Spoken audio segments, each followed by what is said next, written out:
लुआई संभले न देश संभल रहा है। श्री श्री 1008 फेकेंद्र नाथ बाबा झांसाराम लुचेश्वर टुचेश्वर जुठेश्वर जुमलेश्वर इतना बड़ा तीनों लोक में, यहाँ तक कि पाताल लोक में भी नहीं मिले। मोदी जी शायद न लुआई संभली, न देश संभल रहा है, न सरहद संभल रहा है। देश में मजदूर मर रहे हैं, सरहदों पर जवान मर रहे हैं। आज़ाद भारत में इतने घटिया स्तर का प्रधानमंत्री आज तक नहीं मिला। कई बात प्रधानमंत्री के 56 इंची सीने का, प्रधानमंत्री जी की बंदूक खाली थी, प्रधानमंत्री जी का निशाना चूक गया। 2 कौड़ी का ट्रंप प्रधानमंत्री के 56 इंची सीने पर थूक गया। देश की सच्चाई सच छुपने नहीं देंगे जी। महंगाई, बेरोजगारी, 15 रुपए का खरीदा हुआ पेट्रोल 80 रुपए बेचा जा रहा है इस देश में। इसी तरह से रसोई गैस और तमाम खाद्य पदार्थ गरीबों के पहुंच से बाहर होता जा रहा है। क्या कहेंगे इस पर आप? देखिए, मोदी जी से न लुआई संभले, न देश संभल रहा है, न सरहद संभल रहा है।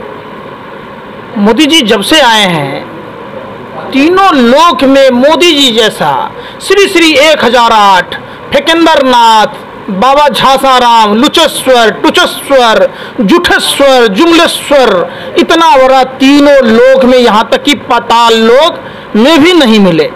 सवाल उठता है, मोदी जी शायद न लुआई संभली, न देश संभल रहा है, न सरहद संभल रहा है। देश में मजदूर मर रहे हैं, सरहदों पर जवान मर रहे हैं। मोदी जी देश के 1 नंबर निकम्मे, निकारे, निठल्ले और अयोग्य प्रधानमंत्री हैं, निर्लज्ज प्रधानमंत्री हैं। आज़ाद भारत में इतने घटिया स्तर का प्रधानमंत्री आज तक नहीं मिला। प्रधानमंत्री जी, आपसे हाथ जोड़कर विनती है, आपसे देश नहीं संभल रहा है, आप त्याग पत्र दे दीजिए, कृपया हमारे भारत को बचा दीजिए। देश में आपने महंगाई की बात करी, कहाँ गए वो लोग? किस बिल में छुपे हैं? मर गए, उनकी जमीन मर गई। जो लोग रामलीला मैदान में आंदोलन किया करते थे, 2.25 आंख वाला बाबा रामदेव, अन्ना हजारे, जनरल BK सिंह, मनीष सिसोदिया, कुमार विश्वास, केजरीवाल, सरीखे लोग, कहाँ गई स्मृति ईरानी? स्मृति ईरानी की चूड़ियों की खनक ढीली पड़ गई। जब पूरे विश्व में पेट्रोलियम पदार्थों के दाम सस्ते हो रहे हैं और भारत में लूटा जा रहा है, कोरोना जैसी आपदा में भी अवसर ढूंढी जा रही है। 110 रुपए का गैस के दाम बढ़ा दिए गए। तांडव करती थी स्मृति ईरानी, आज स्मृति ईरानी फेविकॉल पी ली या गूंगेपन की शिकार हो गई।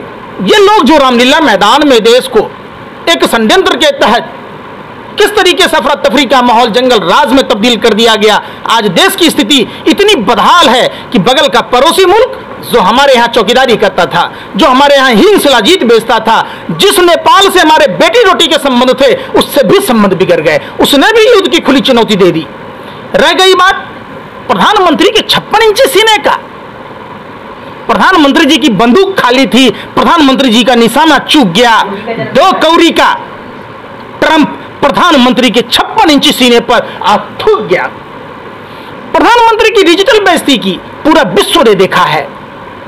किस तरीके से देश की दलाल मीडिया का काम, ये भाजपा के तमाम नेता मदारियों की तरह हैं और इनके बंदर, भालू, सांप, सपोरे ये देश की दलाल मीडिया के भरे पत्रकार हैं। क्या आज इनकी नैतिकता सरकार के मदारी की बंदर की तरह है? क्या इनके मनगढ़ंत बातों को देश की जनता को मन की बात बताने की है? आज कहां गए ये सारे लोग? एक तरफ सोनू सूद प्रवासी मजदूरों को स्वरा भास्कर भेज रही है, अनुपम खेर जैसे लोग जो सोशल मीडिया में और इलेक्ट्रॉनिक मीडिया में उछल कूद करते थे, कहां गए बाबा रामदेव? किस तरीके से कोरोना आपदा में इन लोगों ने भाजपा के तमाम जो मित्र थे वो भी अवसर ढूंढने का काम किया। 25 करोड़ रुपए का दाम दिए बाबा रामदेव, आटा के दाम बढ़ा दिए, किसानों से गेहूं 19 रुपए का बाबा रामदेव का देख लीजिए कितना 10 किलो पर बढ़ा दिए। बाबा रामदेव के ही नहीं, पूरे व्यापारिक मित्रों के 68,607 करोड़ रुपए बट्टे में डाल दिया गया। अकेला बाबा रामदेव का 2212 करोड़ रुपया माफ कर दिया गया। तारी पार गृह मंत्री के अयोग्य बेटे को निकम्मे को बीसीसीआई का सेक्रेटरी बनाया गया, उसके जैन इंफ्रा का पैसा माफ कर दिया गया 1073 करोड़ रुपया। ये देश भाजपा आरएसएस के नेताओं के बाप की बबूती है, अपने मन से चलाएंगे ये देश। अरे सरकार तुम्हारी है, देश बेच दो, गिरवी रख दो, लेकिन ऐसे थोड़े ना चलने देंगे। ये देश हमारे बाप दादाओं की, पुरखों की जिम्मेवारी है। इसको अपना खून जब तक बदन में लहू का एक एक कतरा है, इन भाजपा आरएसएस के नेताओं से बचाना होगा। ये लोग वीर सावरकर के लोग हैं जो अंग्रेजों की दलाल और मुखबिर हुआ करते थे। सेलुलर जेल में काला पानी की सजा के लिए 33 साल के दौरान 80,000 देशभक्तों को बंद किया गया था। एक देशद्रोही सावरकर को ये भाजपा, दुर्भाग्य की बात है, राष्ट्रभक्ति के तौर पर उसका ये करती है, प्रमोट करती है, सेलिब्रेशन करती है, लेकिन बाकी 79,999 लोगों को कौन पूछेगा भाई? वो देशभक्त नहीं थे। ये लोग निकम्मे निकारे लोग हैं। लोगों को जाति और धर्म में, प्रधानमंत्री जी कहते थे हमें 60 महीने का टाइम दो, हम हिंदुस्तान को अमेरिका बनाएंगे, जर्मनी बनाएंगे। फिर आ गए नोटबंदी में, 60 दिन का समय दीजिए, नहीं तब पछवाड़ा पर लात मार दीजिएगा, हमको चौराहे पर फांसी पर लगा दी। कितना बेशरम प्रधानमंत्री है। प्रधानमंत्री नरेंद्र मोदी जी की जगह हम लोग होते तो छत से कूद के सुसाइड कर लिए होते। इतना बड़ा जुट्ठा लुच्चा लफंगा प्रधानमंत्री आज तक पूरे वर्ल्ड में नहीं देखा। इसको तो शर्म ही नहीं होता, बेशरम है, निर्लज है, कितना इतना संवेदनहीन है। ये गोरे अंग्रेजों की नाजायज आत्माएं भारतीय जनता पार्टी और आरएसएस के नेताओं के अंदर प्रवेश है। अपने ही मुल्क को, देश को लूट रहा है। ये दरिंदों को ये नहीं मालूम, क्या पता चलेगा नरेंद्र मोदी को?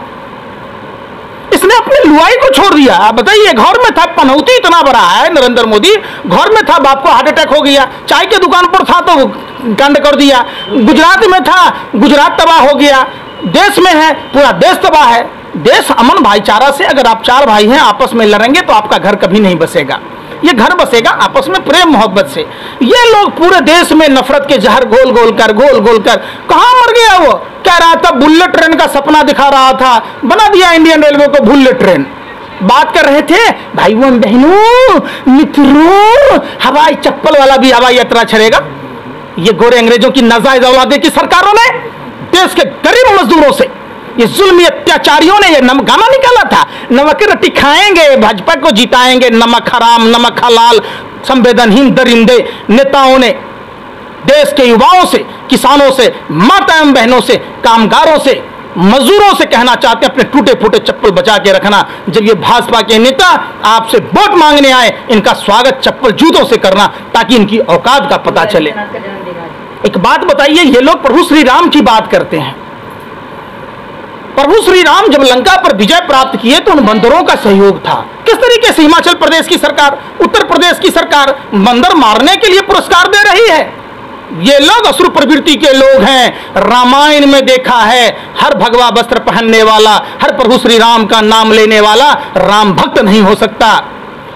ये लोग भगवा वस्त्र पहनकर भगवान श्री राम का नाम लेकर जाति और धर्म की बात करता है। हिंदू धर्म विश्व वसुधैव कुटुंबकम के लिए जाना जाता है। हिंदू धर्म नर ही नारायण बताता है।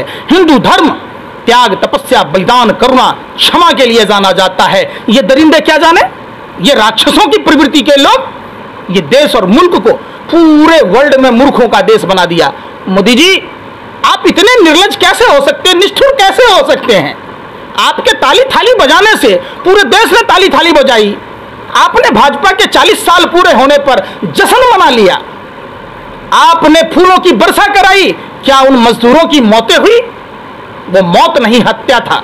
ये भाजपा की मोदी सरकार भाजपा के तमाम सांसदों विधायकों पर जाता है। ये कहते हैं कितने झूठा है प्रधानमंत्री।